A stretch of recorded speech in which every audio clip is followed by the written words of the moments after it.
Welcome to Memory Matters for All Ages. I'm Janelle Nichols from the Gables of Hudson Assisted Living, and I'd like to welcome back Catherine Kilpatrick.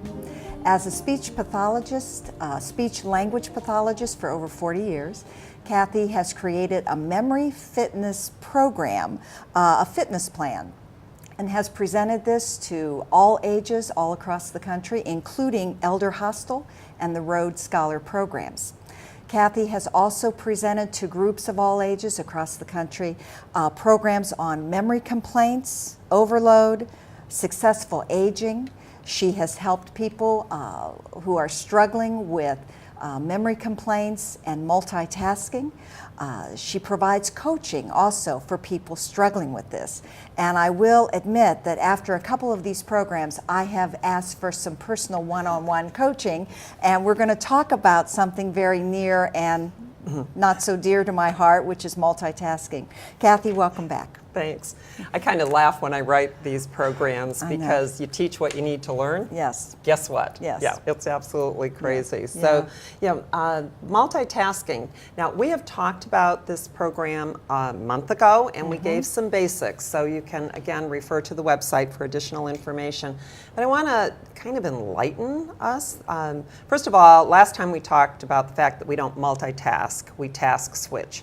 We do one thing, we shut down that part of our brain and go do something else. And so it really is task switching, but people would not know what, they would have trouble following the conversation. The main reason we do not remember something, what you're in front of the refrigerator for, what you're going to do next, the thing that you were supposed to pick up, the trash you put in the car, all of that is because you need to pay attention for 5 to 10 seconds in order to remember. It's got to register on your brain. So what happens is you have the thought, oh, I need to go and put that mail in the mailbox before the mailman comes. So then you take a phone call, you do something else, you pick up your car keys that need to be somewhere else, and then you hear the mailman going by down your street and you go, oops, I forgot. And a lot of the strategies when I work with people either in coaching or in therapy, and myself, is to try and focus on that. You need to pay attention for a longer period of time. Here's another factor that's really important, the chatter in your head. So I'm thinking, gee, I need to run home and fax some reports before I go and see my next patient. Now, I don't live very far from here. I have a 50-50 chance, if I don't pay attention, excuse me, is that I will go past my house and realize that I either need to backtrack or I'm too far gone and need to just do it when I get home tonight. And if you're stressed, if you're grieving, or if you're in pain, and you had talked last time about a woman who just needed to sleep after all that was going on. Right. So, I mean, these things are really important. And then here's the other issue that we really, really need to pay attention to. We have this thought in our head that if we multitask, that we're saving time. And we're really not saving time.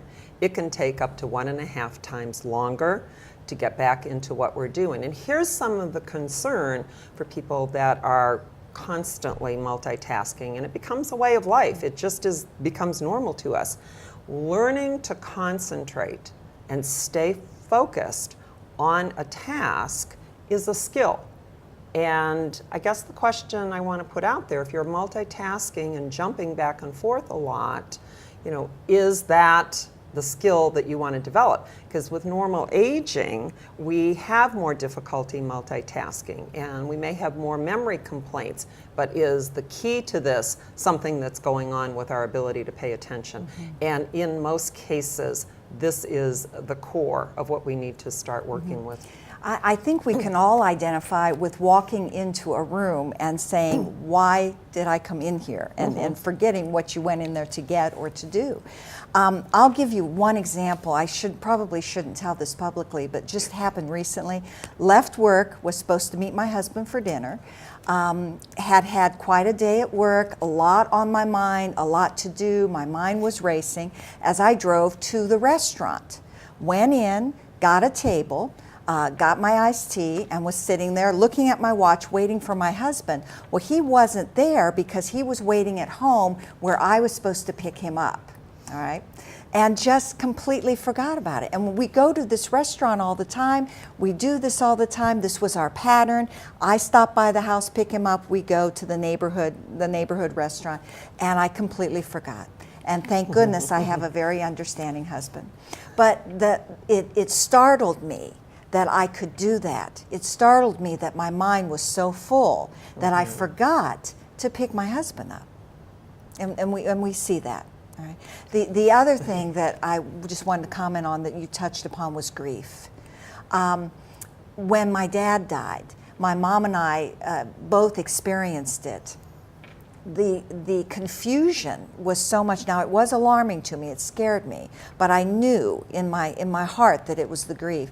I would get in the car, and I could not remember where I was going. Then when I remembered why I was in the car to go someplace, I couldn't remember which way to start out to get there. So it's amazing. It really is what very it can typical. do to our minds. Very, very typical, Yeah. because you have that distraction. So speaking of distractions, you need to know your distractions. So are you a person who, if the music is on, it's going to bother you? If it's the footsteps, if it's the conversation somewhere else. You know, we've all seen it as we're driving down the road, and the traffic on the other side of the road from the accident, everybody's rubbernecking and being distracted. You know, the person who may just quickly look at their phone to see who was calling, and the person in front of them stops and they end up rear-ending them. I mean, it's just, we need to know what will distract us. Then we need to pay attention so that we don't do that. You know, we're kind of proactive with it. It's like, oh, this is the red danger zone of my ability to focus and concentrate. I like to have TV on in the background that's kind of mindless when I'm doing some of my paperwork. But I also know when I start slowing down, writing down a word that was on the TV instead of what I wanted to write, that I need to quit and that I need to just get everything nice and quiet. So that's really, really important. The other thing is, we may be having a conversation with someone and we get distracted, and then we pick up the conversation where we're at. We need to perhaps review with that person, like, let me just summarize what we were talking about, or let me clarify that, because often we'll miss a key detail. And for older adults, I will suggest to them that they take someone with them on a doctor's appointment or something, because if you have a hearing loss, which totally contributes to this as well, and a word falls in the hole, you may miss that you do not take this medication with milk. And if somebody else is saying something else. So we need, that is just part of our world. So it's okay to verify. It's okay to ask for a repetition. I know my mom with her hearing loss would say, well, I feel embarrassed. And I said, you really don't need to feel embarrassed, and more of us need to encourage that. But that's a whole other program. And then the other thing is balance. And I just chuckle. You know, I'm a senior citizen, not retired, but a lot of my friends are retired, and I've had many patients with some mild cognitive impairment, which we are actually going to talk about next time, who are busier than the working person. So I had one woman come in. She remained very busy because her husband had passed away and she didn't want to be alone. So we took a list of the things she loved to do, the things that she could possibly give up, excuse me, she could possibly give up, and then the things that she thought that, you know, she could definitely do.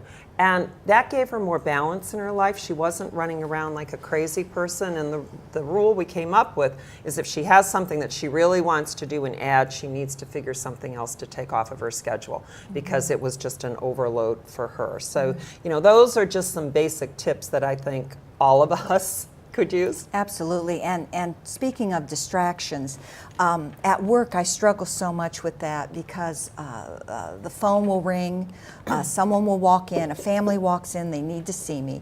Then when you get back to your desk, it's as if, well, okay, where was I? Well, you might as well just start all over again. Well, a couple weeks ago I went in on Labor Day. And I went in Labor Day morning hoping that it would be very quiet. No one was there. I had the whole office wing to myself. The phone never rang, no distractions. It was so quiet. It was heaven. And boy, I was just clicking on all cylinders. I got so much done. So distractions are a very key element in that multitasking. Absolutely. Yeah. That's one of the reasons I get up at 5 or 5:30 in the morning. There's no phone calls. I don't Right. check my The email quiet. first off the bat. Yeah. So if I want to write something like I was doing this morning for the program, I could sit and do that. Nobody was going to Yeah. interrupt me. I had my cup of coffee. Right. And we need to know ourselves better to try and be able to figure out how to do that. I think you're right. I think when you said know your distractions, whether it is, for example, you've got the TV on very quietly.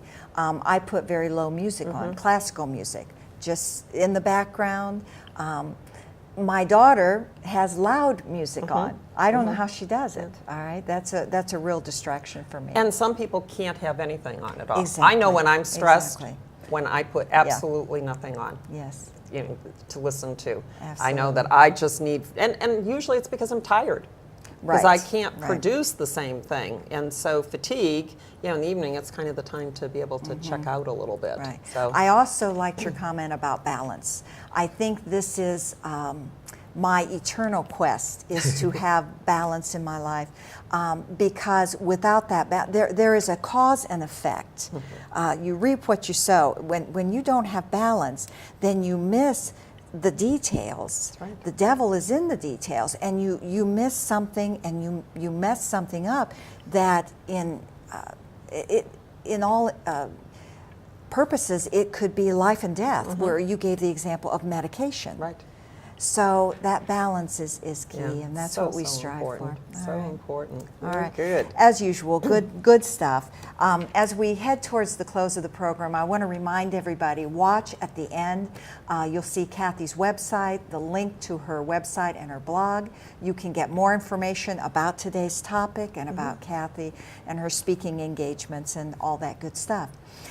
Kathy, as is our tradition around here, give us something that we can take for the week, something practical, and close us out here. Okay. I can't do a show of hands, but normally when I'm doing my presentations, how many of you people have, difficulty with memory lapses? So notice, observe. Some days, like Janelle was saying, you flow really nicely, and other days it's like, oh my gosh. And so notice. One of the expressions I use is like go to the balcony. And by going to the balcony, you're not engaged in the craziness. You're watching what you're doing and what you might be able to change and what the other person is doing. So here's what I'd like you to try this week. Go into a store, phone off in the car, alone, and browse for one item. Just notice and pay attention. It will feel really strange, because usually we're connecting in some other way. And try and do more of that in your daily life. And see if you can notice then when you get kind of out of whack and out of balance. And the quote for today, and you're going to love this, Janelle, it's the little details that are vital.